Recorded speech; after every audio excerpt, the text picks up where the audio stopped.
অতীতে কি হয়েছে না হয়েছে সেটা বিষয় না। আমরা বলা যায় যে মানে এক প্রকার নবীনই, ইউনো হিসেবেও নবীন এবং নির্বাচনী দায়িত্ব হিসেবে প্রথম ইউনোশিপ থেকে এই জিনিসটাও নবীন।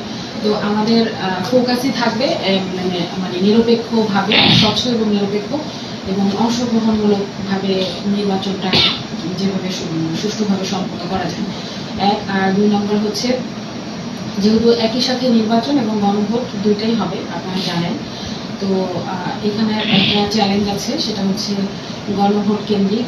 অনেকেই জানে না, গ্রামের প্রত্যন্ত মানুষ, যে গণভোট জিনিসটা কি বা গণভোটের কি কি বিষয়বস্তু থাকবে।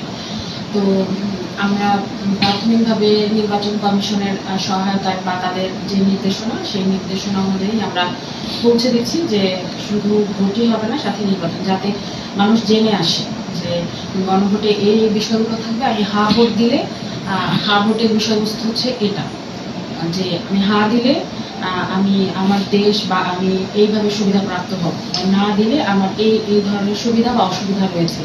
তো আপনারা যেহেতু মানে সাংবাদিক বিন্দু আছেন, আমিও বিশেষ করে আপনাদের কাছে চাইবো আপনারাও এটা মানে মানুষের মধ্যে প্রচার করবেন, যেন জেনে, যাতে ভোট কেন্দ্রে এসে তাদেরকে জানতে না হয় যে এটা আমি কি দিচ্ছি, বা এক ধরনের যে বিশৃঙ্খলা সেটা যাতে তৈরি না হয়।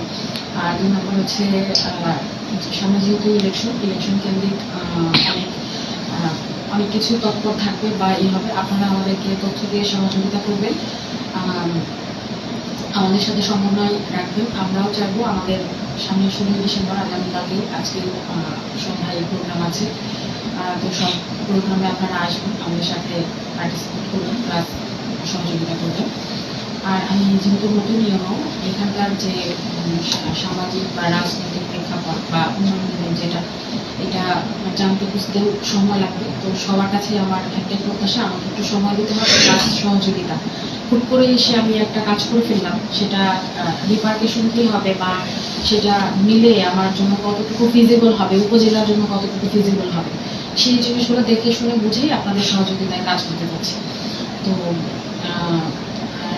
এখানে হচ্ছে আপনারা আমাদের সাথে থাকবেন, আমরা সবারই সহযোগিতা চাই।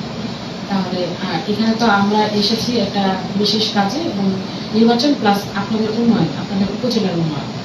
তো উপজেলার উন্নয়ন করতে যে যে ধরনের সহযোগিতা লাগে সেগুলো আপনারা সহযোগিতা করবেন। আপনারা যদি অসহযোগিতা করেন তাহলে উন্নয়ন ব্যাহত হবে, আপনার উপজেলার ইমেজ নষ্ট হবে।